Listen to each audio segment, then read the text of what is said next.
Knowing accurate wind speed is a critical enabler for advanced air mobility, for safety, for planning, and for unmanned aircraft systems traffic management.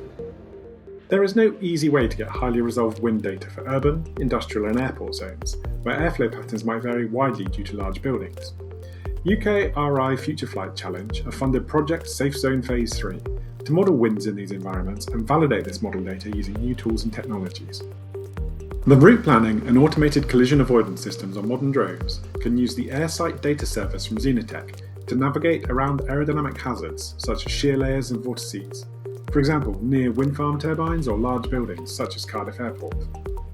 The AirSight model is based on high-fidelity computational fluid dynamics simulations, combined with live weather data to generate dynamic information for hazard avoidance. Large datasets are computed for each site and then streamed to route planning software or directly to the drones in operation. Flarebright develops drone software using machine learning digital twin technology.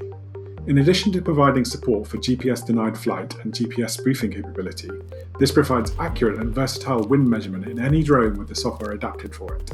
For example, the PAD fixed-wing drone used in the flight trials at St Athan Airport.